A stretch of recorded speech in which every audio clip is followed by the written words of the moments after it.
Favourite serials இனி டிவிக்கு முன்பே சன் நெக்ஸ்ட் ஆப்ல ஜாலியா எல்லாருக்கும் முன்னாடியே பாருங்க. இப்பவே சன் நெக்ஸ்ட் ஆப்பை டவுன்லோட் பண்ணி சப்ஸ்கிரைப் பண்ணுங்க. அன்பு ப்ரோ, எதுக்கு தேவலமா இதெல்லாம் பேசுறீங்க? நீங்க பேசுறது கொஞ்சம் கூட சரியில்லை. அவர் உங்க அண்ணன் தானே? ஆறுமுகம், நீ இதுல தலையிடாத. உன் வேலை என்னமோ அதை மட்டும் பாரு. இது எனக்கு அவருக்கும் உள்ள பிரச்சனை. நீ குறுக்க வந்த யார் என்னன்னு கூட பார்க்க மாட்டேன். என்ன ப்ரோ, சும்மா எல்லாரும் மிரட்டுறீங்க? நீங்க பேசுறது எனக்கே கோவம் வருது, அவருக்கு கோவம் வரதா? அவர் முன்னாடி தப்பா இருந்தாருதான். ஏன் நீங்க கூட தான் தப்பா இருந்தீங்க. இப்ப போலீஸ் ஆயிட்டதுனால அந்த தப்பெல்லாம் இல்லைன்னு ஆயிடுமா?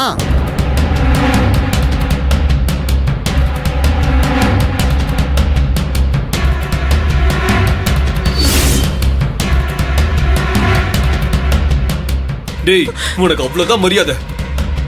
என்கிட்ட இந்த மாதிரி பேசுற வேலை வச்சுக்காத. அதேதான் ப்ரோ நானும் சொல்றேன். ஆசாங்கிட்ட இப்படிலாம் பேசி சண்டை போடாதீங்க. ஆசானுக்கு ஒண்ணுனா நான் வந்து கேட்பேன்.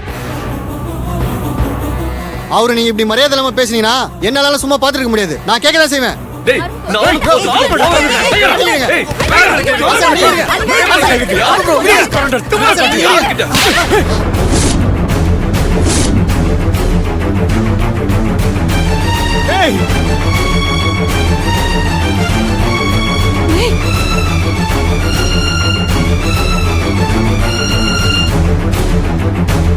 யார் மேல கை வச்சா?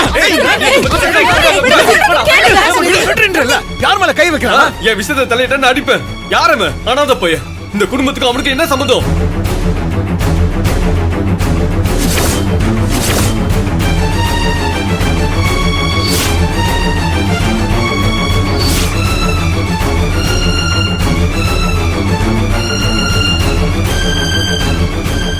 யார் அனாதை?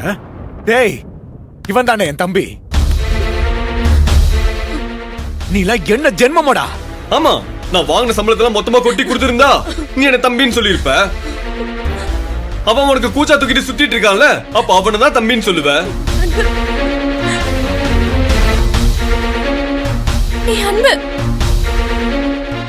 இங்க பாரு ஆறுமுகம், இது என் குடும்ப விஷயம். இதுல நீ தலையிடுற வெள்ளம் வச்சுக்காத. கடையில வேலை பாத்தியா? போட்டது தின்ட்டு அங்கேயே இருந்தியா? அப்படியே இருந்துடணும். இங்க வந்து குடும்ப விஷயத்துல தலையிடக்கூடாது.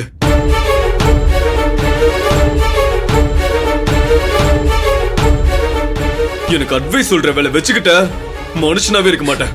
போடா வெளியே.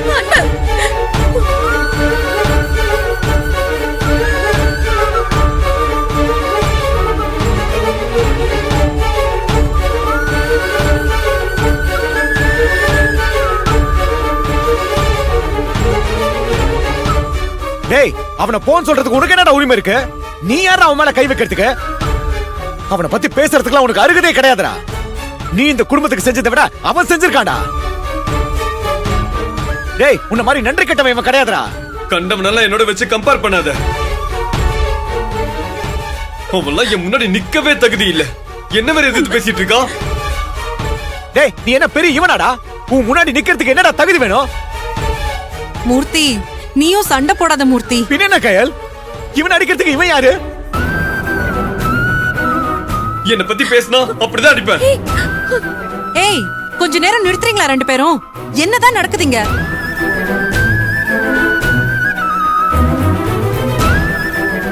போதும்டா. ஏன் இப்படி எல்லாம் நடந்துக்கிறீங்க? ஆறுமுகம் நம்ம வீட்ல ஒருத்தர். நம்ம கூட பிறந்தவராதான் இத்தனை நாளா நினைச்சிட்டு இருக்கோம். அவர் அப்படி எல்லாம் பேச எப்படா மனசு வந்தது? அவரை போய் அனாதைங்கிற? ஏய், அது அவர் மனசை எவ்வளவு கஷ்டப்படுத்தி இருக்கும். டேய் மீட்டு, மீட்டு, அறிவு இருக்காடா? மீட்டு, டேய் நில்றா டேய். டேய், டேய் மீட்டு, டேய் மீட்டு, டேய் அவன் ஏதோ சின்ன பையன் தெரியாம பண்ணடா. நீ அதெல்லாம் மனசுல வச்சுக்கறடா. இங்க வர. ஒண்ணு இல்ல, சொல்றடா. மீட்டு, மீட்டு, நீங்க போங்க. டேய் மீட்டு.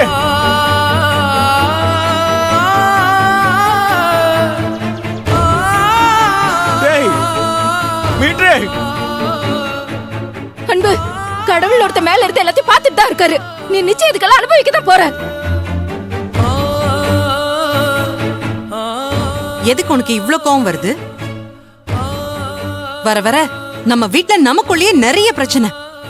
முன்னாடி காசு இல்லங்கிற பிரச்சனை, இப்போ காசு வந்ததுக்கு அப்புறம் ஒரு பிரச்சனை. எல்லாம் நீங்க கொடுக்குற இடம் தான். நீங்க எனக்கு மரியாதை கொடுத்திருந்தா கண்டவளா என் முன்னாடி நின்னு பேசிட்டு இருப்பானா? திரும்ப திரும்ப ஆறுமுகத்தை அப்படி சொல்லாத. ஆறுமுகம் இந்த வீட்ல ஒருத்தர். நீ எப்படி நினைக்கிறியோ அதை பத்தி எனக்கு கவலை இல்ல. மூர்த்தி மாதிரி உன்ன மாதிரி அவரும் எனக்கு சகோதரன் தான்.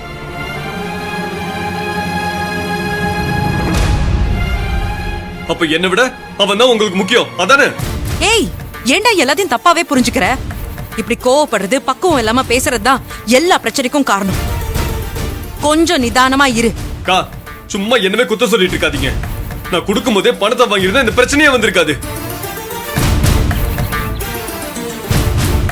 ஏய், உன்னை கெஞ்சி கேட்டுக்கிறேன், தயவு செஞ்சு இந்த பிரச்சனையை விட்டுடுறா. என்னாச்சுங்க? இந்த குடும்பம் ஒன்னா இருக்கணும் தான் நான் நினைக்கிறேன். அது உன் கோவத்தாலையும் சந்தேகத்தாலையும் சதிச்சிடாத. இப்போ என்னடா, அந்த பணத்தை வாங்காததானே உன் பிரச்சனை? அந்த பணத்தை கூட நான் வாங்கிக்கிறேன். கொடு.